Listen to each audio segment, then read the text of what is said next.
What's up, guys? I'm Coach Chad from Sedulous. We're going to go ahead and continue with our mobility series, working up the body just a little bit here into lumbar and T-spine, or your low and mid back. Our first movement, we're just going to try and gain some movement here in the lumbar spine, doing our scorpions. Talia's going to lie flat on her stomach with her arms out to the side.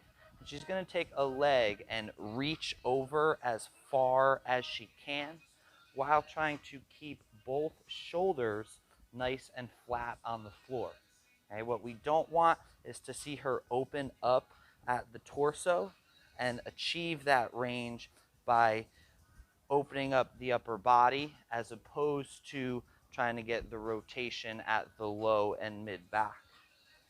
After she's been here for a moment, she's going to start crawling that opposite hand away to continue to achieve a little bit more rotation right here in that mid and low back. Once we've been there, she's going to rotate to the other side. Same thing. We're going to hold this position here.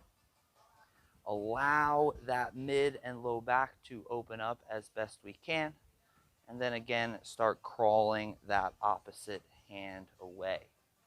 Once we've held this static on both sides, she's going to go ahead and rotate from side to side here, keeping those shoulders nice and flat on the floor and achieving as much motion and rotation at the mid and low back as possible.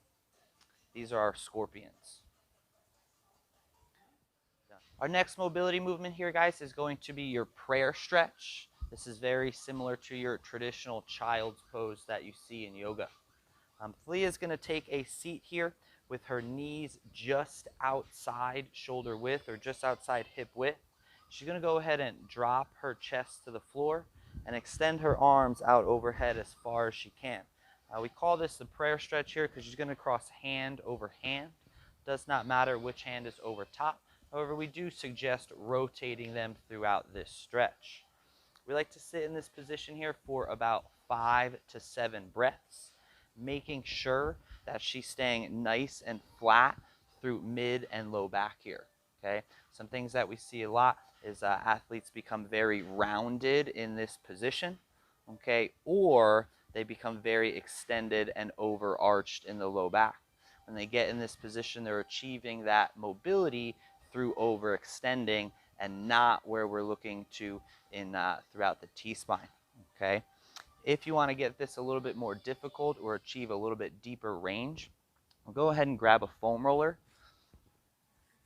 putting her hands right on top of the foam roller in the same position she did on the floor. Okay, again, staying nice and flat through that T-spine area. We can also change the position of our hands here, dig into some different areas of the back, going with thumbs to the ceiling, or even opening up the hands a little bit further with palms to the ceiling. You may get a little cracks, you may get a little pops here, but we're looking up to open that T-spine as much as possible, again, maintaining that nice and flat position. This is our prayer stretch. Our next one here, guys, is our T-spine mobilization technique. We're going to use a peanut for this one. If you do not have a peanut, feel free to take 2 lacrosse balls, tape them together. It works great. Or we'll show you a version on the foam roller as well when we get finished up. Thalia is going to be on the floor for this one. However, I want to show you exactly where the peanut should be placed on the back. Okay, we want to make sure that we are going dead center here.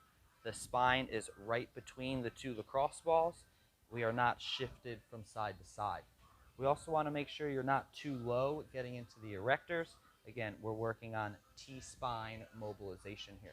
Okay, so we'll take Thalia to the floor. She's going to find that position right at the start of the T-spine. She's going to cross her hands over her chest. She's going to make small crunches back and forth right over top of the peanut underneath. Okay, what we don't want to see is a big overextension here, achieving that mobility through overextending in the lumbar. Again, focusing here on that T-spine or thoracic spine. Make sure she braces down and tight, the crunch is very small. After we get about 5 to 7 crunches here, she'll shift. The peanut will move up her back just a little bit, and we'll go ahead and do the same thing. You may feel some places that are overly tight. You may feel some places that are moving fine. Spend a little extra time on the tight places. You can go ahead and move through the areas that are already open for you. Again, if you don't have that peanut, what we'll do is go ahead and use a foam roller. You won't exactly be targeting the vertebrae as much with the foam roller as it's not as direct, but we can still get some extra range of motion using this piece of equipment here. Again, make sure she's braced down and tight. She is not overextending and really sprawling herself out over the foam roller. This is a very common mistake that we see athletes make when using the foam roller. Brace that core down, very small crunches, opening up and closing back down, getting that range of motion through the T-spine. This is our number 1 T-spine mobilization technique here. Our last movement here, guys, is very similar to that original prayer stretch. However, this time we're going to go ahead and use a PVC and a box. Leah's going to go ahead and get down on her knees. Box is about 30 inches.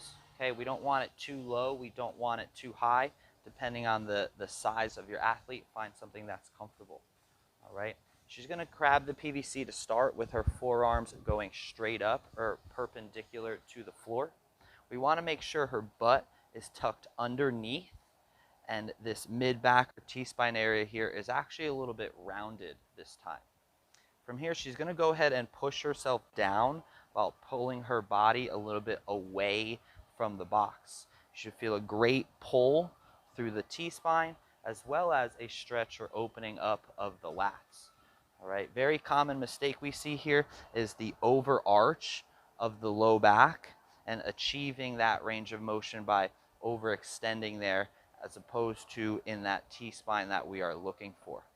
Okay, this is also a very good movement for opening and stretching out the lats as well as working on external rotation of the shoulders.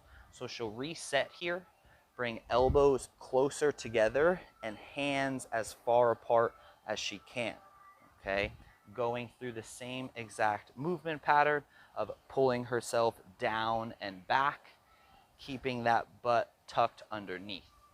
We like to stay here for about 5 to 7 breaths before coming out and resetting, usually doing about 5 to 7 reps as well.